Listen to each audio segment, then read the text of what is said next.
quand on est dans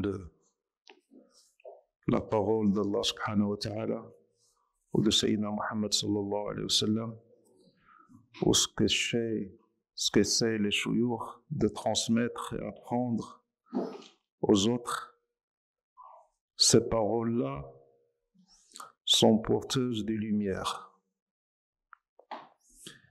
Et Allah subhanahu wa ta'ala nous l'a dit clairement dans le Coran, que l'homme possède deux organes pour comprendre, la tête et le cœur. Il a dit clairement qu'on raisonne avec la tête et qu'on raisonne avec le cœur. Autrement dit, on a un cerveau dans la tête et un cerveau dans le cœur. Parce que la parole divine, il a une apparence de parole et elle a un fond, elle est porteuse de lumière. Les paroles, on les comprend avec l'intellect. Et les lumières, on les comprend avec le cœur. Donc, si on se limite à l'intellectuel, on rate le plus important. J'ose dire que c'est faux de dire le plus important, mais chaque chose a son importance, la compréhension intellectuelle et la compréhension spirituelle avec le cœur. Donc ce cœur, quand on le rate, quand on ne l'a pas, on est considéré en islam comme étant un mort. Même si on mange, si on vit, apparemment, mais dans la réalité, on est considéré comme un mort. Et on parle de mort. Tant qu'on n'a pas un cœur vivant qui peut recevoir la lumière divine, on parle de mort. Et Allah subhanahu wa ta'ala, dans le Coran, il dit Ya ayyuhalladhina amanu istajibu lillahi wa lirrasoul idha da'akum lima yuhyikum. Ô croyants, répondez aux messagers d'Allah quand ils vous appellent et vous apportent la parole qui vous donne la vie. Ça veut dire qu'en réalité, on est des morts. Et la parole divine et le message d'Allah subhanahu wa ta'ala est là pour nous donner cette vie, pour pouvoir communiquer avec Allah subhanahu wa ta'ala. Donc, pour comprendre la parole divine, il faut travailler sur son cœur. Travailler sur son cœur par une purification et par un travail et un cheminement pour lequel on se réunit et pour lequel on est en train toujours de parler. Se voir, se connaître et se connecter à soi-même et connaître les capacités que Allah subhanahu wa ta'ala nous a données pour pouvoir communiquer avec lui. Parce que il n'y a rien à comparer entre nous et Allah subhanahu wa ta'ala. Aucune comparaison et aucun moyen pour communiquer à part ce souffle divin qui est Ruh, qu'Allah subhanahu wa ta'ala nous a mis dans le cœur, et avec cette Ruh qui habite dans le cœur, c'est avec elle qu'on peut communiquer et comprendre le message d'Allah subhanahu wa ta'ala. Et cette problématique, même à l'époque de Sayyidina Muhammad sallallahu alayhi wa sallam, et les compagnons qui étaient à côté de lui, qui recevaient son enseignement, qui suivaient son chemin, ils ne comprenaient pas toujours ce qu'il voulait dire. Il arrivait des fois où Sayyidina Nabi sallallahu alayhi wa sallam disait quelque chose, et il n'y avait qu'un homme qui comprenait ce qu'il disait, c'était Abu Bakr Siddiq radiyallahu anhu. Et tout le monde avait une autre compréhension, et seul cet homme des fois arrivait à comprendre ce que disait Sayyidina Nabi sallallahu alayhi wa sallam. Donc, ce cheminement pour avoir le cœur, c'est la raison pour laquelle on est sur cette terre. Allah nous a créés pour le connaître. وَمَا خَلَقْتُ الْجِنَّ وَالْإِنسَ إِلَّا لِيَعْبُدُونَ. Allah subhanahu wa ta'ala a fait de sa connaissance le bonheur suprême et le but ultime pour l'homme. Tout homme sur terre ne peut atteindre le bonheur suprême et l'objectif ultime que dans la connaissance d'Allah. Allah, il nous a créés pour ceci. Et on est tous en train de chercher des choses de la vie, des objectifs différents, et tout ça n'est que l'heure. La seule réalité pour laquelle tu as été créé, c'est pour connaître ton Créateur. Parce qu'il t'a pas créé pour t'oublier ou pour que tu l'oublies, mais pour qu'il t'évoque et que tu l'évoques toi-même. Tu fais son dhikr et lui, il fait ton dhikr. Allah subhanahu wa ta'ala, plus que ça, c'est Allah qui fait notre dhikr avant qu'on fasse son dhikr. Fadhkuruni adhkurkum. Évoquez-moi et je vais vous évoquer. Alors que Allah subhanahu wa ta'ala, c'est lui qui nous appelle. C'est lui qui nous fait asseoir entre ses mains pour qu'on l'évoque. Sans lui, il nous a évoqué et il a pensé à nous avant qu'on pense à lui. Donc, ce cheminement et ce travail que doit avoir chaque croyant, pas chaque croyance, chaque homme sur cette terre, ce cheminement, il est indispensable. Quand on a pris l'apparence de la religion, quand on a réduit la religion et les principes d'Allah subhanahu wa ta'ala à une apparence extérieure, à des habits, à une barbe, à un foulard, à des gestes de prière, des gestes d'adoration, ça nous a mené là où on est, où on rencontre le musulman ou le croyant qui pratique sa religion dans l'apparence et qui a un malheur et un malaise très profond au fond de lui, tout ça parce qu'il vit dans une schizophrénie entre son corps et son cœur. Donc, pour comprendre la parole de Cheikh, il faut travailler sur soi. Et pour comprendre cette parole, cette compréhension n'a pas de limite. Et ça, vous pouvez en faire l'expérience. Quand on entend un discours de Cheikh ou bien un dars de Cheikh, on peut l'écouter 100 fois et à chaque fois, on entend quelque chose de nouveau. Et on a l'impression qu'on n'a jamais entendu ces paroles. Tout ça nous montre qu'on est en train de changer de station, positivement ou négativement, et qu'à chaque fois, on a une compréhension différente. Et normalement, quand on est dans une progression, cette compréhension ne s'arrête jamais. Donc, pour comprendre la parole du Cheikh, il faut avoir un travail sur soi, pas la parole du Cheikh. Il faut comprendre la parole d'Allah subhanahu wa ta'ala. Cheikh, il est là que pour la déformer. Mais la vraie parole, c'est la parole d'Allah subhanahu wa ta'ala. Pour la comprendre, on la comprend avec ce cœur sur lequel on travaille. Donc, ce que vous cherchez est votre but et objectif, il est en vous. Ne cherchez pas ailleurs. Tout est en vous. Tout est là. Ce que vous recherchez et l'outil pour le rechercher, tout est ici. Ne cherchez jamais ailleurs. Donc, travaillez sur vous par le dhikr d'Allah subhanahu wa ta'ala, à force de répéter son nom. Allah, Allah, c'est un nom qui purifie et qui nettoie le cœur, et par l'amour du Cheikh, si le Cheikh est un vrai Cheikh, plus on s'attache à lui, plus son amour rentre dans le cœur, plus il nous assiste dans cette purification. Donc, ne vous en faites pas si vous estimez que vous ne comprenez pas la parole.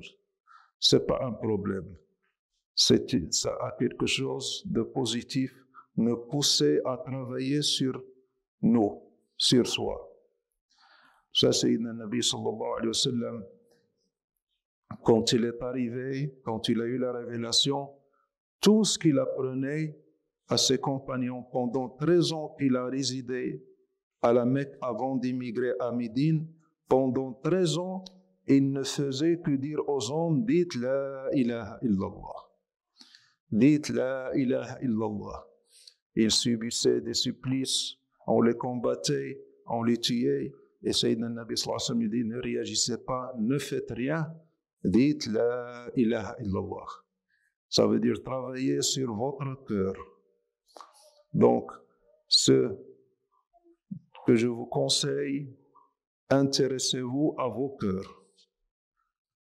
Travaillez votre dhikr. Soyez réguliers dans votre dhikr et dans vos adorations. Peut-être qu'Allah subhanahu wa ta'ala un jour va ouvrir votre cœur pour comprendre la parole d'Allah subhanahu wa ta'ala. Donc il n'y a pas de mystère. Faites le dhikr d'Allah.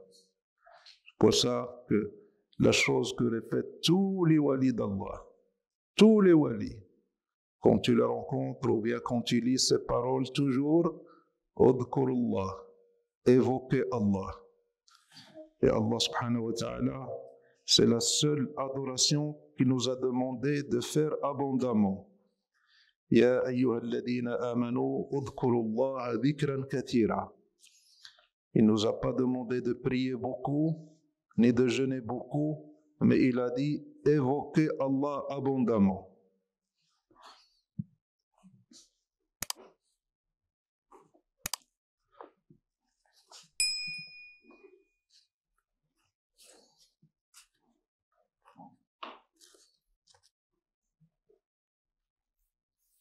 Salam alaikum. Comment développer son amour pour Cheikh?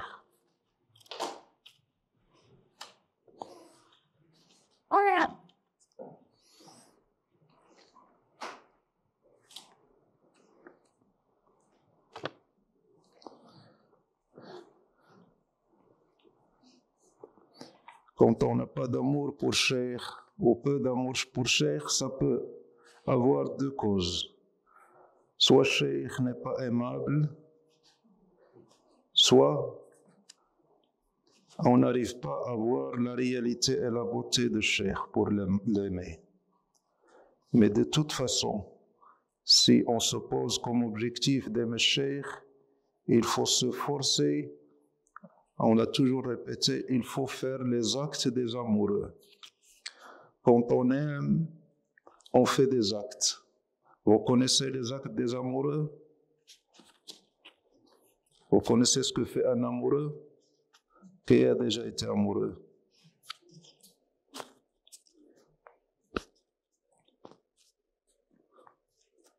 Tous des mariages arrangés.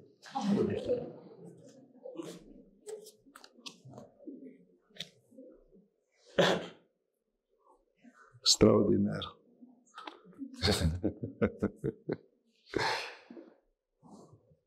Moi, j'ai été amoureux. Quand on aime, on est hanté par son bien-aimé ou sa bien-aimée.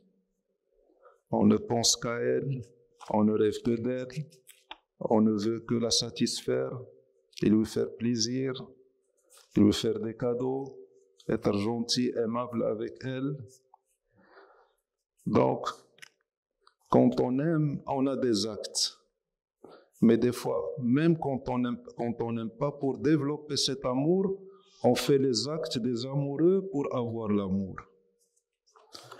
L'amour entraîne des actes. Et se forcer à faire des actes entraîne l'amour. C'est réciproque. C'est pour ça que Sayyidina Nabi sallallahu alayhi wa sallam, il dit tahadu tahabbu. Tahadu tahabbu. Faites-vous des cadeaux, aimez-vous. Faites-vous des cadeaux, aimez-vous.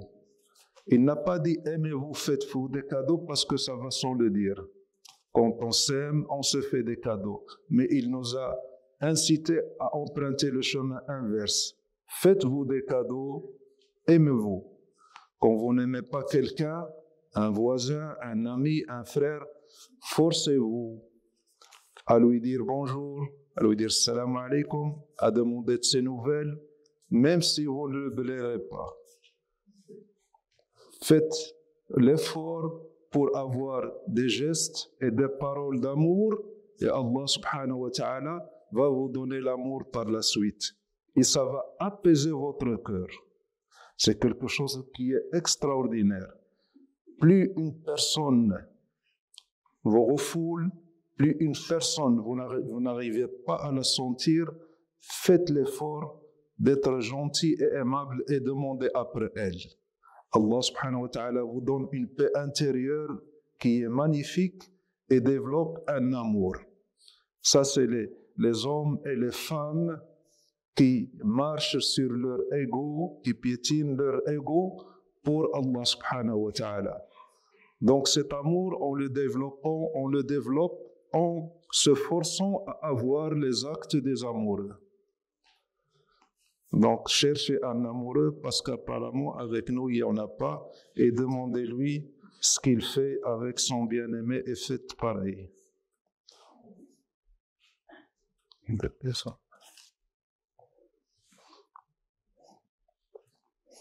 Il n'y a pas de chose qui fait plaisir à Cheikh. Je ne demande pas de cadeau. Hein? Je ne demande pas de cadeau. Mon cadeau, c'est appeler les hommes à Allah. Il n'y a pas de chose qui fasse rentrer la joie du cœur, dans le cœur du Cheikh que quand le frère ou la sœur ramène une personne égarée et éloignée d'Allah. Il n'y a pas plus cher cadeau à mon cœur. Donc, je vous ai montré la marchandise qu'il faut m'offrir, alors allez-y. Ramenez-moi des hommes et des femmes éloignés d'Allah subhanahu wa ta'ala, dans la débauche, dans le péché, et ramenez leur cœur à Allah subhanahu wa ta'ala, par vos paroles et votre comportement.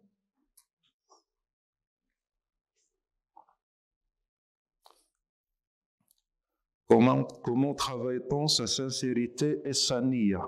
Ça veut dire son intention. L'intention qu'on fait ou qu'on a avant chaque acte, c'est quelque chose qui est très, très, très difficile. Ça veut dire faire l'acte pour Allah. Ça, c'est la niya sincère, c'est l'intention sincère. Faire quelque chose et dire je vais la faire pour Allah. Ça veut dire je n'ai aucune demande personnelle. Mon seul objectif, c'est pour Allah. Et ça, c'est très, très difficile. Parce que tout le temps, il y a l'ego avec toi. Dès que tu veux faire quelque chose, l'ego, il te dit, je suis là. Tu veux faire un bien, l'ego est là pour te dire, bravo, tu vas faire un bien. Je suis quelqu'un de bien. J'ai fait ça pour Allah. Donc, pour éviter le piège de l'ego, à chaque fois que vous voulez ou que vous prétendez faire un acte pour Allah subhanahu wa ta'ala, tout d'abord ne le dites pas. Quand vous faites quelque chose que vous estimez bien, ne la dites pas à personne. À personne. Et quand vous dites je vais la faire pour Allah, ne prononcez pas ce mot.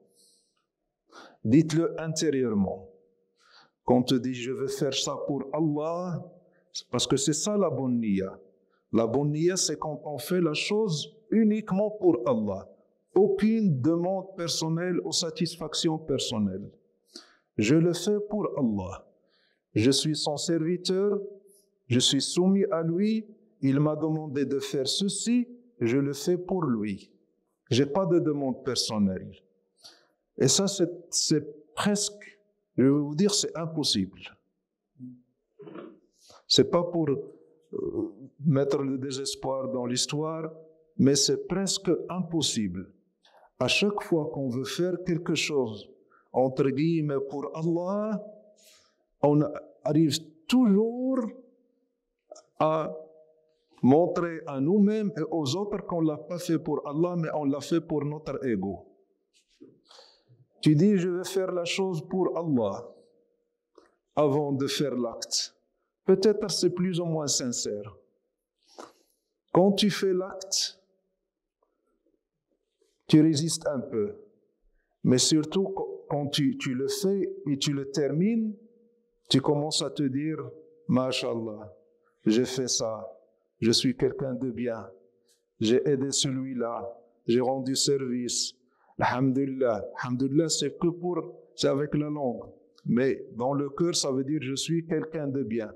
Donc, c'est un acte que tu as fait pour Allah et qui t'apporte l'autosatisfaction qui s'appelle l'ujb.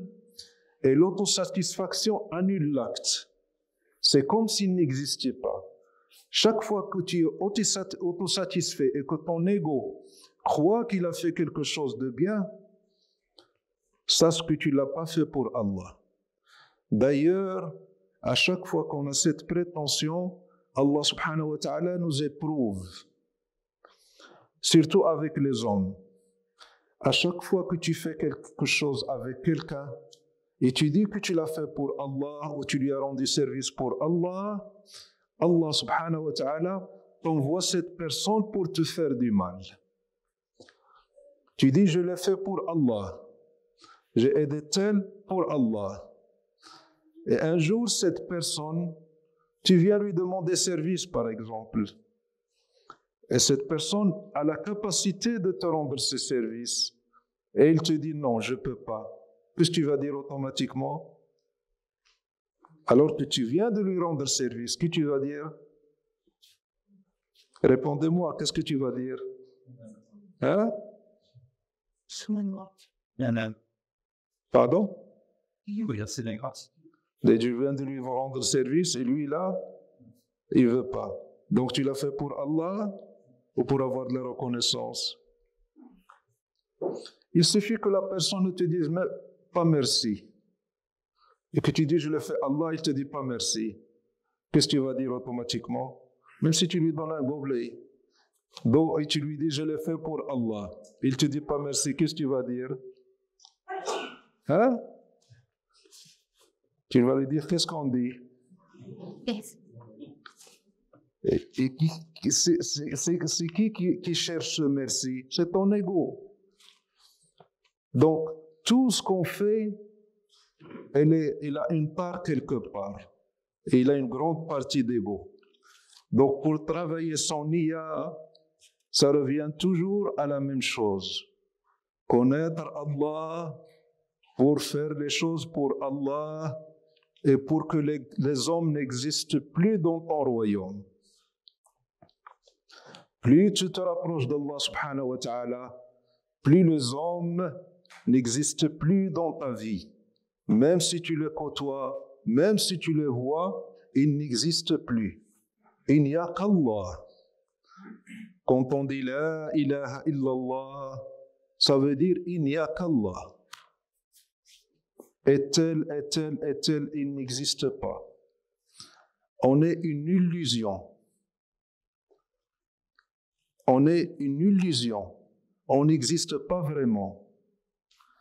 Même les physiciens maintenant, je crois, ils disent que l'homme, toute l'existence est une illusion. Qu'on n'existe pas vraiment. Allah subhanahu wa ta'ala, il dit kullu man alayha fan. Tout ce qui est sur terre n'est qu'éphémère et illusion et imagination.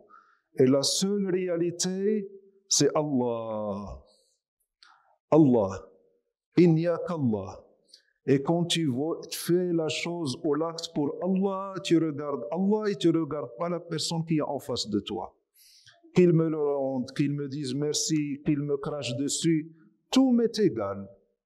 Qu'est-ce que je vois? Allah. Qui gère notre vie? Qui gère votre vie? Hein? Allah. Quand j'essaie des fois de me remémoriser ma vie, de revoir ma vie, je me rends compte, en fin de compte, j'ai décidé de rien du tout. J'avais des plans, je voulais faire ça, je voulais faire ceci, j'avais des rêves.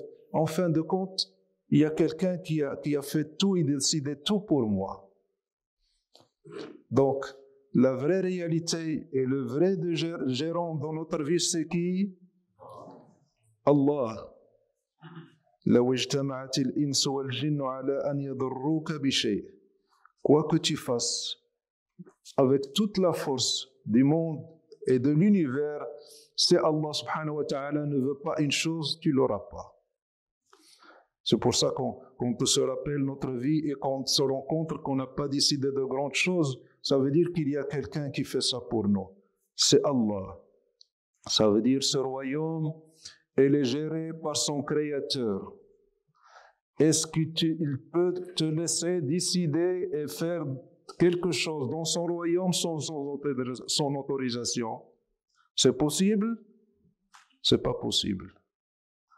C'est pas possible. C'est lui l'unique, c'est lui le décideur, c'est lui le maître absolu. Allah, attachez-vous à Allah, parce qu'il n'y a qu'Allah.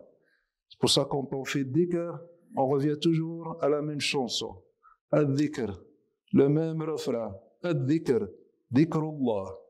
Quand tu t'assois, quand tu fermes les yeux, quand tu essaies de te couper du monde, et quand tu répètes le nom d'Allah, Allah, Allah, Allah, Allah, tout commence à prendre sa juste valeur et sa vraie valeur.